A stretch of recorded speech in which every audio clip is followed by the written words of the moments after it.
Hello, my stamping friends. It's Jackie Bolhuis from Klompen Stampers. I've got some adorable cards to share with you today using the Harvest Hello stamp set along with the coordinating Apple Builder punch. I kind of covered it up there.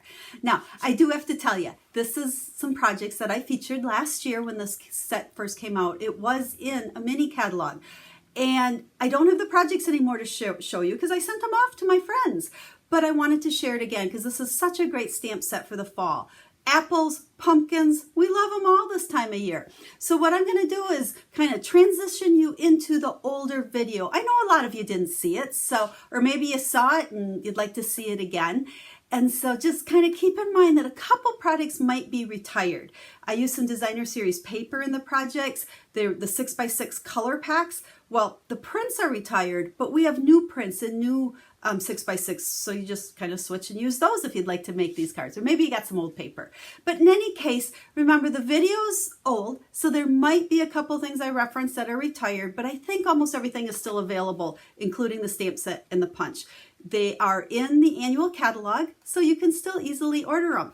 Now, after you've watched the video, if you love these projects as much as I love sharing them with you, you can hop over to my website. The link will be in the video description, and over there I'll have pictures of them along with all the ordering information so that you can place a Stampin' Up! Order and get these fun fall products. So if you have any questions, make sure you reach out to me. You can leave me a comment here or you can contact me through the website, and I would be happy to help you. So I hope you like these projects. And with that, I'm going to just put you into the old video.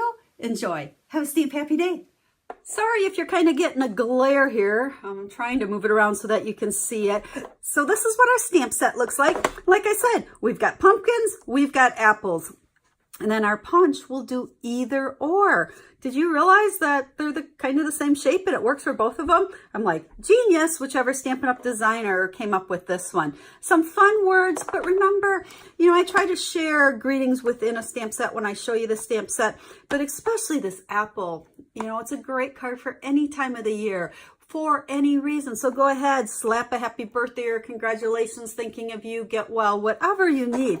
So I'm going to call this a great versatile stamp set that's going to get lots of use. Now let's set that aside. And like I said, I have kind of a fun little tip to share with you. We're making a pumpkin, but then I have 5 completed cards that I'm going to share with you. For those of you that follow me know, I don't always make complete cards on my video. I like to teach you things and show you the finished products. Now, I will have a blog post that will have pictures of all 5 of these cards over on my blog or website, whatever you want to call it. I'll have the link down in the description of the video. So you'll see all 5 cards there. I will list all the colors, all the supplies I used, and all the cutting dimensions. So if you want to copy any of these cards, copy away. If you need to order anything, you can order the stamp set and bundle or anything else over there as well. So let's get started with what I want to share with you. I have a piece of Mango Melody cardstock. This was a new color, I believe it was last year, and I'm really liking this for one of my fall colors.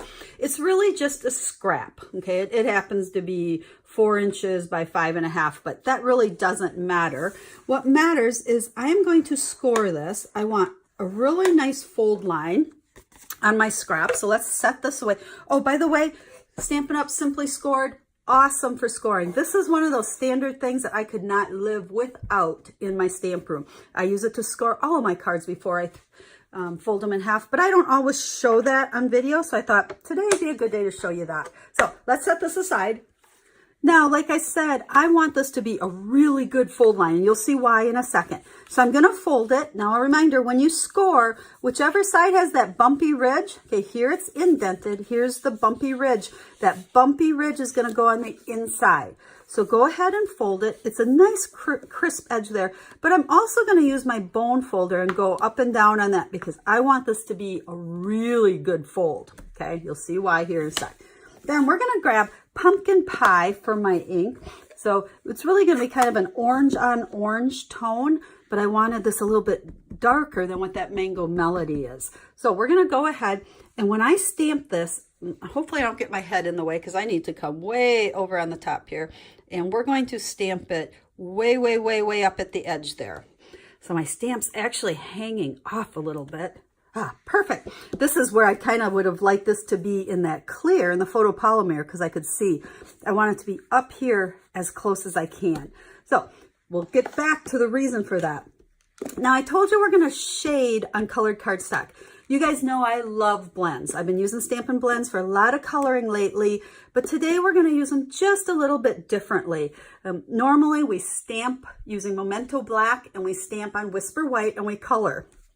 Today I am going to use just the, what do we got here? Light pumpkin pie. Remember, you can get these in light and dark. Usually I use them together. We're all about just the light today.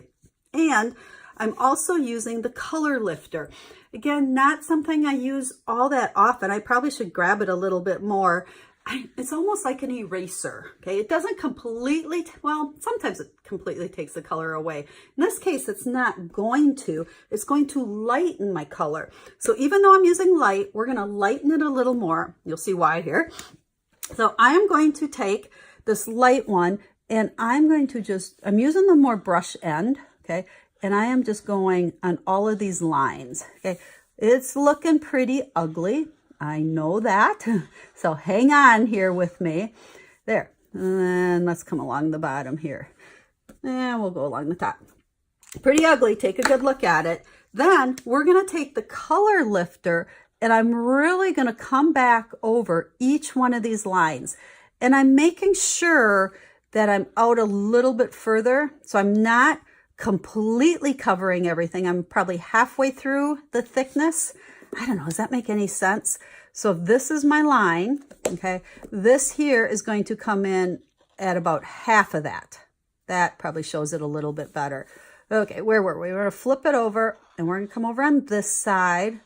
Okay, it's not super precise. I'm not really staying much on those lines. We'll go across the bottom, across the top. Yes, I know it looks ugly.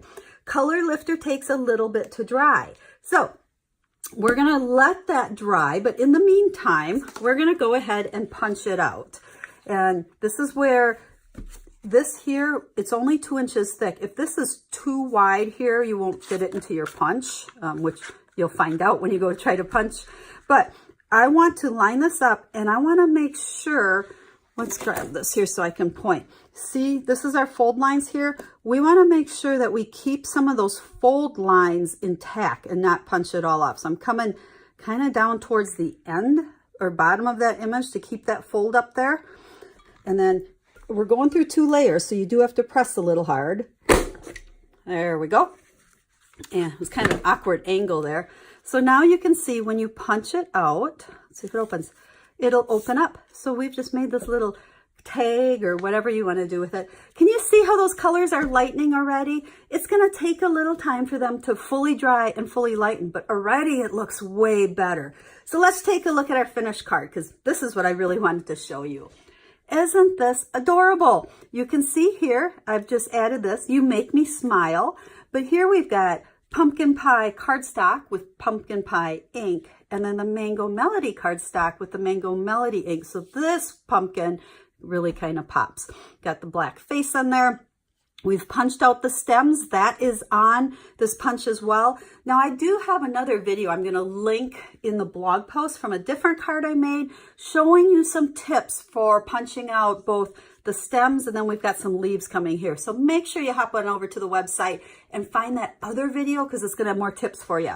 Now, these cards, like I said, I have 5 of them. They're all super adorable inside and out. Okay, here we just added a pumpkin, a little bit of designer series paper, but I played around with a lot of colored cardstock and designer series paper.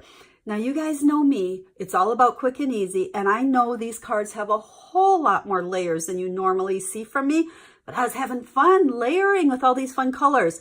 The card is not any harder though. There's just more cutting, more, adhering the layers together. Stamping is still super simple. So just remember again, you can hop on over to that website and I will have all the dimensions. So if you want to make this card, I will give you all the different layers. Okay. So let's look at a couple other ones. Here is another pumpkin one. Again, the 2 different color oranges there, kind of a non-traditional color there. Hey there, pumpkin. I thought kind of cute, simple. This could be sent to anyone for any reason. Pretty simple. Again, just lots of layers. Then let's play with some apples. Now here's where this punch, remember we can punch out 3 things: stems, leaves, and apple. So make sure you check out that other video because I got a bunch of tips for maximizing your cardstock when you punch these things. So again, just layered up, using up a bunch of scraps. You know, I get asked all the time what to do with scraps. I save them for things like this. Just get little pieces of that designer series paper. Just work great for little scraps. Apple inside. And then this one, again, now I'm using scraps of cardstock. And a little tip here, and I'll list the dimensions of all these, which it really doesn't matter, but I know you guys like exact measurements. What I'm not going to give you is the lengths of these, because I find when you have scraps, okay, just cut a bunch of strips, lay them on here, decide, you know, where you want it, adhere it down, and then cut it off. In this case, I adhered down all 3 of these, layered them over here how I wanted them. They were all sticking out on the granny apple green here, and then I chopped them off, and then they're all nice and flush at that end. But in this case, with our apples, I simply stamped on the designer series paper. So now our apple has some texture and some pattern going to it. Added our leaves, our stems, and then again, more scraps. So lesson to be learned here: save your scraps of designer series paper, save your scraps of cardstock. Cut them into random strips and just plop them on a card. They look awesome. And then card number 5, again, we've got some apples with the pattern paper. Just added the double banner there. Now, a little different than what we'll usually layer with, you know, the outside one is bigger and then on top it gets smaller. But look at how cute that is where you go smaller underneath, just having it peek. You can see the little apple seeds. And again, another patterned apple. So again, all of these cards truly are what I call simple. Now the quick, they might take you a little bit longer just because we got more to cut, more to adhere together, dimensionals on all of them, but they're super simple. So I hope you like these ideas. I hope you like our fun little, see, it's getting even better and better as it dries. It gives great shading. You know, when you plop that face on there, it looks adorable. So again, hop on over to the website. All the dimensions will be there, a list of the colors and the supplies. And if you have any questions, please leave me a comment or get a hold of me. I would love to answer them for you and help you with all your stamping needs. So until we stamp again, have a stamp happy day.